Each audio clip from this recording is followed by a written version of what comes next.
Nawakaribisha sana wapendwa katika Kristo. Tumsifu Yesu Kristo.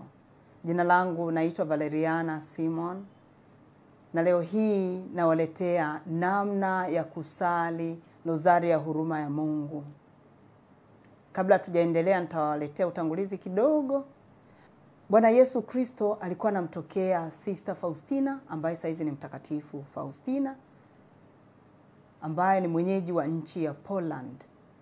Alikuwa anamtokea miaka hiyo 1920 na kitu mpaka 1938. Na katika matokeo hayo Yesu Kristo alimweleza Sister Faustina na kumfundisha na kumpatia maagizo makubwa, mazito. Na mojawapo ya maagizo hayo ni kuhusu ibada ya Rozari ya huruma ya Mungu, ambayo ni mojawapo ya njia mahususi za kuomba huruma ya Mungu. Basi leo hii nipo hapa kwa ajili ya kukueleza namna ya kuisali Rozari hii ya huruma ya Mungu. Sisi wote tunahitaji sana huruma ya Mungu. Bila huruma ya Mungu hatufai kitu. Basi fuatana nami tujifunze namna ya kuisali Rozari ya huruma ya Mungu. Katika ibada hii ya Rozari ya huruma ya Mungu tunatumia Rozari ya kawaida. Rozari ambayo tunaitumia katika ibada ya Rozari takatifu ya Fatima. Ni Rozari ya kawaida kabisa ambayo ina mafungu 5, kila fungu ina punje 10. Kwa hiyo ni Rozari ambayo unayo, sio Rozari ambayo ni tofauti na ambazo tunazo mara zote. Kwa hiyo kwanza kabisa utakuwa umeshajiandaa kwa ajili ya sala, kwamba kwa utulivu, sehemu tulivu. Unajituliza kwa nje na kwa ndani. Utasali sala za mwanzoni kama sala ya kuomba Roho Mtakatifu, na pia utaandaa nia zako, usiende mikono mitupu mbele ya Mungu. Tuna mahitaji mengi, yapeleke mbele ya Mungu. Sehemu hii ya msalaba utapiga ishara ya msalaba. Punje ya kwanza hii utasali sala ya Baba Yetu mara moja. Baada ya hapo utasali Salamu Maria moja. Lakini wapo wengine ambao wanasali 3. Isikutishe, yoyote utakayoiona nafaa sali, zote ni sawa. Baada ya kusali Salamu Maria utasali sala ya Nasadiki, ambayo ni kanuni ya imani, mara moja. Na baada ya hapo utasali pia sala hii ambayo nitaitaja hapa.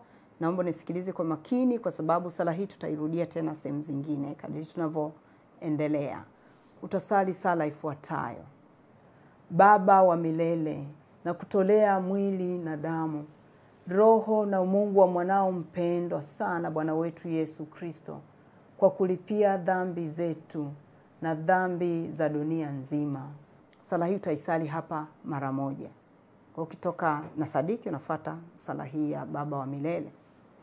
Baada ya sala hiyo, katika hizi punje unazoziona zipo katika makumi haya 5, utasali sala ifuatayo: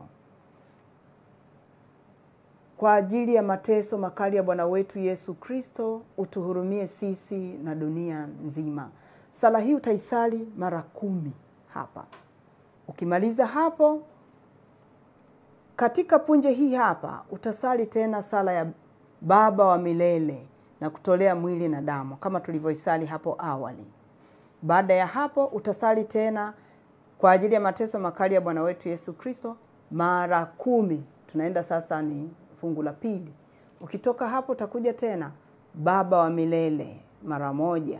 Baada ya hapo utasali tena kwa ajili ya mateso makali ya Bwana wetu Yesu Kristo mara 10. Baada ya hapo tunafuata Baba wa milele na kutolea mwili na damu mara 1. Unakuja tena mara 10 sala ile ile. Kwa ajili ya mateso makali ya Bwana wetu Yesu Kristo, utuhurumie sisi na dunia nzima. Hapo tasali tena Baba wa milele na kutolea mwili na damu na kuendelea. Utasali tena mara 10. Hili sasa ni fungu la mwisho. Mara 10 tena sala ile ile. Kwa ajili ya mateso makali ya Bwana wetu Yesu Kristo, utuhurumie sisi na dunia nzima.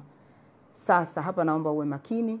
Tunapofikia fungu la mwisho, kuna sala ambayo tunaisali mara 3.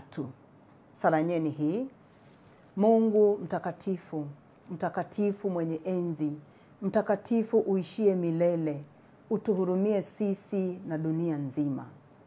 Kwa hiyo sala hii utaisali mara 3. Na hapo utakuwa umekamilisha rozari ya huruma ya Mungu. Tusali rozari ya huruma ya Mungu kwa bidii yote.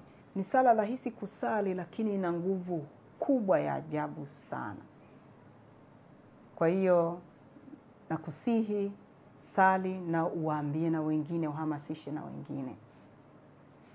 Kwa hiyo endelee kubaki katika channel hii. Takuletea tena maagizo ya Yesu kuhusu ibada hii ya rozari ya huruma ya Mungu. Ahadi zake kwa wale watakao sali rozari hii ya huruma ya Mungu. Lakini pia faida za kusali rozari ya huruma ya Mungu. Baki hapa kwenye channel hii, usipitwe. Takuletea kipindi hiki safari nyingine. Nakushukuru sana kwa kunisikiliza, na Mungu akubariki sana sana mpaka ufike mbinguni. Tumsifu Yesu Kristo.